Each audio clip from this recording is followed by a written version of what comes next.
Hey BookTube, Chelsea the Reading Outlaw here to do my Readers Imbibing Peril Challenge announcement slash TBR video.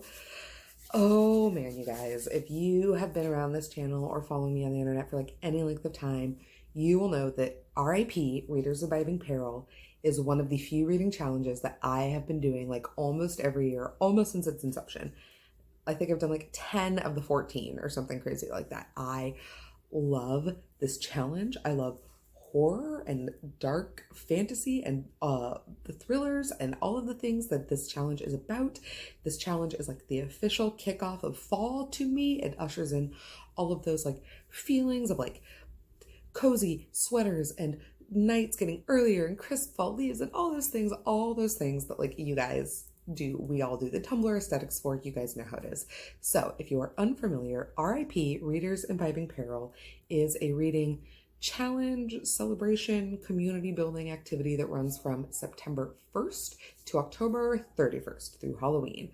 So it really does cover like the bulk, like the kickoff of fall, and it is just a chance to celebrate horror books, mystery books, suspense books, thriller books, dark fantasy books, gothic books, supernatural books, all of those things that go bump in the night or that give you the cold shivers or that make you keep the lights on or read it during the daytime. Books in the Freezer, which, by the way, quick plug, is an amazing horror podcast that I have done a guest episodes on before. I did an episode on queer horror for them.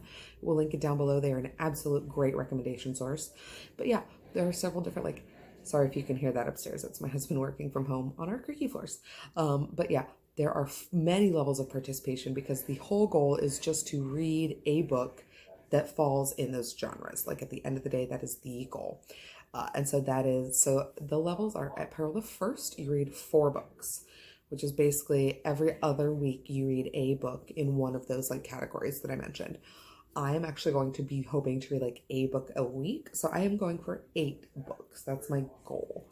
There's also Peril the Second, which is 2 books, or Peril the Third, which is just 1 book. 1 book in any one of those dark bump in the night kind of categories. There's also Peril of the Short Story, which I do have goals for this. My goals for Peril of the Short Story are to get caught up on some of my nightmare reading.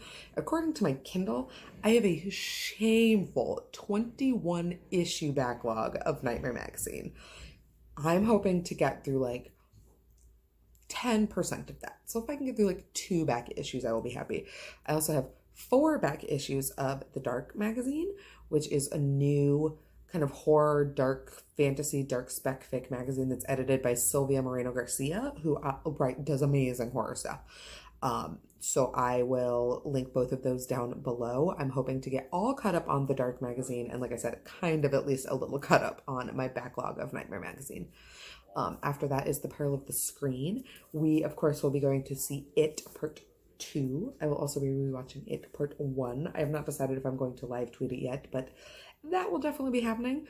Along with that, I will be re-listening to It on audio. This is a book that I've read several times because it's It and I love it, but the movie is coming out and I'm very excited. I've heard very good things. It comes out, it actually probably will already be out as of the time the video goes live. As of the time this video is being recorded, it comes out in like 2 days. We won't be seeing it on premiere day because infant, but we will be seeing it. So I don't have a super long time to listen to this like 40-hour-long audiobook. So I'm going to hop to that pretty quick.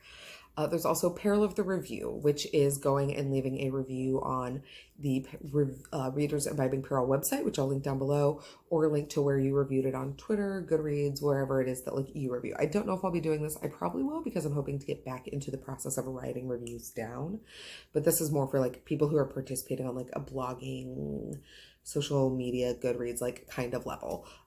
All of these levels are optional and interchangeable. I just really love reading horror and spec fic and stuff. So I've talked a little bit about some of my goals for everything but like the books, but I did say that I had 8 books that I wanted to read. So my actual like official TBR, I have 3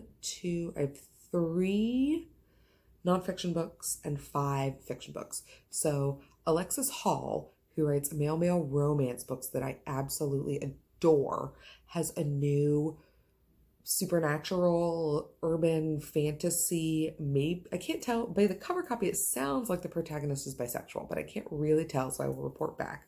But it's basically about paranormal PI Kate Kane, who is now tasked with like these dual cases of keeping a local werewolf community in check while also dealing with like a broody vampire prince who it sounds like will become her love interest. So like I'm just very excited. It sounds like it could be very fun and flippant. I don't read a ton of like supernatural stuff other than the Sight Changeling books that I've been working my way through, which I guess count, but don't necessarily feel like keeping in the spirit with RIP. But I'm very excited for this one. It's called Iron and Velvet.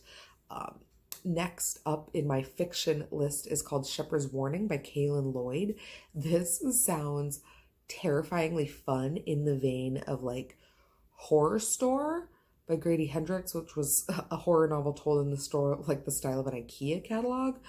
But this is basically about two brothers who inherit a haunted house and they don't have any money, so they decide to like lease the haunted house out to like an HGTV style home renovation show. It sounds really great, and early reviews actually make it sound like it's going to be really scary too. So like I love a haunted house book. I love that kind of like comedy horror flippancy going dark kind of thing.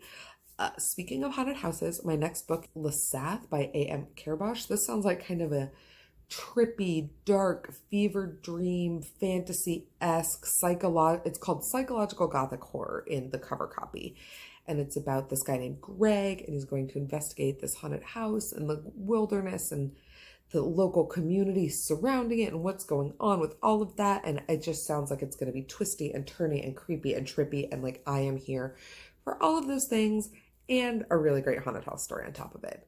After that is The Dead Girls Club by Damien and Angelica Walters. I know you guys have heard me talk about this. It's been on so many of my TBRs lately and I just have not gotten to it yet. So this is my chance. This is about a group of like girls in high school in the 90s who have this like kind of serial killer fan club, or like they're super into like true crime until one of like them is the victim of a true crime, and then it flashes forward to the future. So it's got this dual timeline thing, like all of these things that are checkmarking all of the boxes, all of the horror bookstagrammers and booktubers and podcasters that I listen to, all have really enjoyed this book. Like I said, it's been on my list for so long. I'm just very, very excited to finally get the chance to get to it. After that is The Girl in Red by Christina Henry. Christina Henry is like the queen of doing gritty, dark, gross, visceral fairy tale retelling. She's done one for Alice in Wonderland. She did one for Peter Pan. This one is called The Girl in Red, and it is it's Little Red Riding Hood done in like a post-apocalyptic, mutated, dark, gritty world. I'm counting on getting the heebie-jeebies a lot when I read this book. I usually do when it comes to Christina Henry stuff. Christina Henry writes stuff that I'm like, I don't know why I find it so viscerally like compelling to read, because it's also really gross. Like it's just one of those very interesting books to me. So I was very excited to see that she had another one coming out just in time for this challenge. That is the last fiction book. The 3 non-fiction books that I want to read. The first one is called The Horrors of Fox Hollow Farm: Unraveling the History and Hauntings of a Serial Killer. This is about Indiana serial killer Herb Baumeier and his farm where he killed 11 men. And these two authors, Howard Graves and Richard Estep, like go in and look at the house and the property and what all of that says about like him and his evolution as this serial killer and the crimes and why and how and all of those things. I love true crime. I like the idea of looking at this series of actions and this horrible tragedy reflected in this physical, tangible space of residence. So I'm really interested to see how that ends up working out. The next book is Monster, She Wrote. This is another one that you guys saw me talk about, I think in my mid-year book freakout tag, because I put it on like my books that I wanted to get to. This is essentially the breaking down of the feminine historical roots of fantasy, spec fic, horror specifically. Things like Mary Shelley writing Frankenstein, other kind of lost heroines of the horror genre, what we get from them, what we've lost by not recognizing them, the people that we've put in their places, those kinds of things. I love books like this. It looks to be very like poppy and pop history pop bio from like the art and the styling of the book itself. So I'm really, really excited to pick this one up. The last one is Midwestern Strange, Hauntings, Monsters, Martians, and the Weird in Flyover Country by B.J. Hollers. Now, I live in Flyover Country, and I also have a very deep affection for writing of people like Ray Bradbury. So I'm really interested in this look at the overlap between like Americana, the weird, and like local triptychs, cryptids, folklores, which it sounds like this very much is. It's like an exploration of kind of like different Midwestern flyover communities and their various myths and legends. So very excited to get into that, and I will be interested to see if there's anything that I recognize in that one. But yeah, that is my kind of announcement for and TBR for the Readers Imbibing Peril Challenge. It is not too late to participate. This is a 2-month readathon, so obviously you can hop in at any time. The bare minimum participation is only 1 book. So please, guys, come read some horror, some dark fic, some creepy, spooky, icky books, and come talk to me about them. If you've made it this far in the video, leave me an emoji in the comments just so that I know that you stopped by and were here and said hello. Otherwise, let me know some of your favorite horror books, some of your favorite books to read this time of year as we shift into fall and the earlier nights and all of those things that really just speak to my heart as my favorite time of year. Yeah, but otherwise, come find me on all the social media. And until next time, take care of yourselves, take care of each other, and have happy reading. Bye, guys.